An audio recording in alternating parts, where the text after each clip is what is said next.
자, 그 다음 11페이지 123번.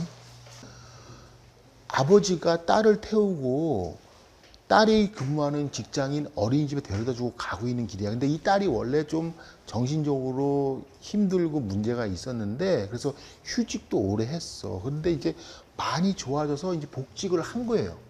어린이집 교사 선생님으로 복직을 했어.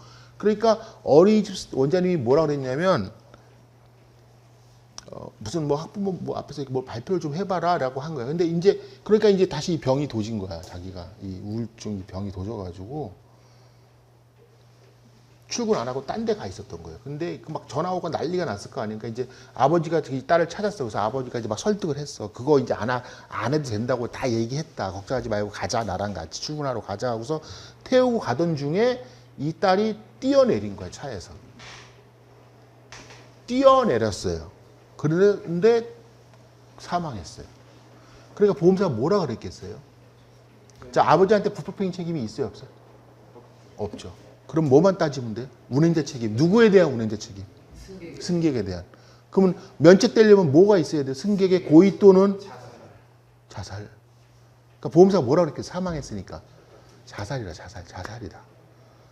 그러니까 여기서 뭐라 그래요? 그러면 이제 자기 사고는 피보험자죠. 그럼 자기 사고에서도 피보험자의 고의잖아요. 그럼 면책이죠. 그러니까 보험사는 아무것도 줄 게 없다 그런 거야. 줄 게 아무것도 없다고. 첫째, 대인 1은 운행자 책임이 없다. 승객의 고의 또는 자살에 해당한다. 둘째, 대인 2는 운행자 책임도 없고 불법행위 책임도 없고 보험사 책임이 없다. 설사 보험사 책임이 있어도 어차피 가족사상 면책 약관이니까 면책이야. 그렇죠? 어차피 안 돼. 이거는 다툼의 영역이 안 됐고 대인원이 되냐 안 되냐 가지고 싸움이 났어요. 근데 보험사는 고의 또는 자살이다. 그리고 이제 자기 시세로 넘어가면 피보험자는 맞다. 김영 피보험자의 자녀니까 피보험자는 맞다. 그런데 뭐예요? 피보험자의 고의다. 그러니까 뭐예요? 그러면 면책이다. 그러면 이 케이스는 뭘 다루는 케이스죠? 우리가 이제 공부하는 입장에서는 승객의 고의 또는 자살, 그렇죠? 그래서 대인원이 되냐 안 되냐, 즉 운행자 책임이 있냐 없냐.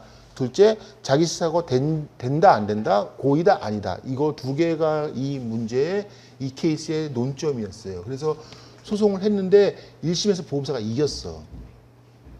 근데 2심을 어디서 배당을 받았냐면 제7민사부에서 배당을 받아가지고 헷가닥 뒤집혀가지고 근데 이 건은 이제 그 친피해자 쪽 입장이라기보다도 1심이 잘못했어요. 판결을. 그동안에도 여러분 그 차에서 뛰어내리는 케이스 엄청 많아요. 차에서 뛰어내리는 케이스 엄청 많습니다. 진짜 많습니다. 진짜. 뭐 그런 케이스도 이 케이스가 진짜 많아요. 근데 다 부책이에요. 과실이 많이 잡히는 것 뿐이지. 부책이에요, 부책. 그러니까 1심이 좀 잘못했어. 근데 2심 가서 뒤집혔어요. 대법원 가서 이게 확정이 났어. 2심이 판단이 맞다. 2심 판단이 맞다라고 확정이 났습니다. 자, 그럼 케이스가 뭐예요? 자, 그러면 보험사는 뭐라고 정했다고? 고의 또는 자살이다. 고의 및 자살, 뭐 둘 다 맞다 이렇게 된 거예요. 그런데 자, 뭐라고 그랬냐? 이 상황을 그러니까 제가 한 얘기 똑같아요. 이 상황, 이 위험하고 두려운, 자기 마음에 두려운 이 상황을 피하려고 뛰어내린 건지 죽으려고 뛰어내린 게 아니다. 그러면 고의가 맞다는 거예요? 아니다. 그러면 뭐예요? 대인 1 부책, 대인 2는 면책, 그쵸? 대인 2는 왜 면책이에요? 이때는? 자, 승객에 대한 운행 책임이 있어. 그러면 대인 1 해주고 대인 2도 범사 책임이 있어. 그쵸? 1단계 통과했어. 2단계로 왔더니 뭐에 걸린 거야? 가족사상 면책 약관에 걸린 거지. 그래서 면책인 것 뿐이에요. 그리고 이제 자기시사고. 라고 해서 보험금을 계산을 어떻게 했냐면 그래서 보험 계산을 어떻게 했냐면 예를 들면 이제 치료 중 사망이니까 손해가 되게 컸을 거 아니에요. 이제 10억이다. 예를 들면. 그런데 과실이 80%다. 그러면 2억 배상해 주면 되죠. 그렇죠. 근데 대인원 한도가 얼마예요? 1억 8천일 거 아니에요. 그러니까 1억 8천 대인원에서 지급하고 자, 그러면 10억에서 1.8억 빼면은 8.2억이죠. 근데 자기 사고 한도가 예를 들어서 1억이야. 그래서 1억 지급하고. 그래서 요 금액 줘라라고 판결을 했단 말이에요. 맞죠? 이게 이렇게 우리가 맨날 배웠던 거, 연습했던 거 그거잖아요. 이렇게 이제 이렇게 판결했어요. 이게 나온 지 얼마 안 돼요, 이 케이스가. 그러니까 여러분 한번 그러면 이제 이거는 뭐냐면 다 아는 얘기야. 우리는 다 알아. 이거 고익도는 자살 아니네. 그 운행자 책임이 있네. 대인은 보상 되네. 대인 투는 보상 안 되네.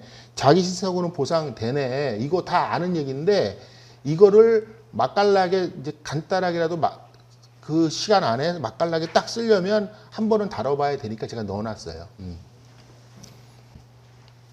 그러니까 이게 무슨 얘기냐면 A는 미혼 자녀 B가 B를 어린이집에 태워다 주기 위해서 가던 중 갑자기 출근하기 싫어라는 말과 함께 뛰어내려서 치료 중 사망하였다. 이렇게 두 줄로 해놓고서는 면부책 쓰래.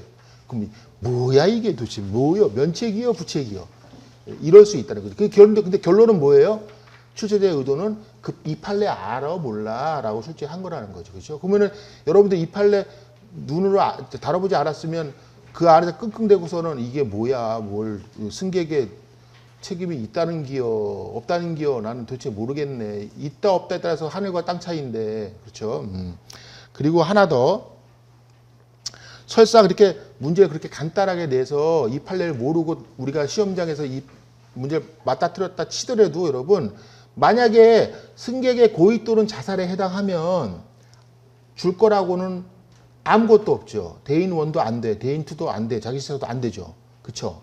네. 그렇죠. 사례 문제에서 그렇게는 안 내요, 문제를. 그러니까 이제 그런 거는 뭐냐면 그 일종의 그 센스. 이 판례 몰라서 봤더니 이런 문제 나왔어. 그러면 고의 또는 자살에 해당하면 결국은 대인 1도 하고 대인 2도 안 되고 자기 실사도 아무것도 안 되네. 뭐야, 고의 또는 자살 아니네. 그럼 아닌 거로 쓰시면 되는 거예요. 승객의 고의 또는 자살에 해당하는 경우 운행자 책임이 인정되지 않는다. 근데 본 사례는 승객의 고의 또는 자살에 해당하지 않는다. 그러므로 대인 1은 부책, 대인 2는 가족사상 면책, 자기 사고는 기명 피보험자의 자녀이므로 부책. 이렇게 이제 그런 거는 센스 아시겠죠?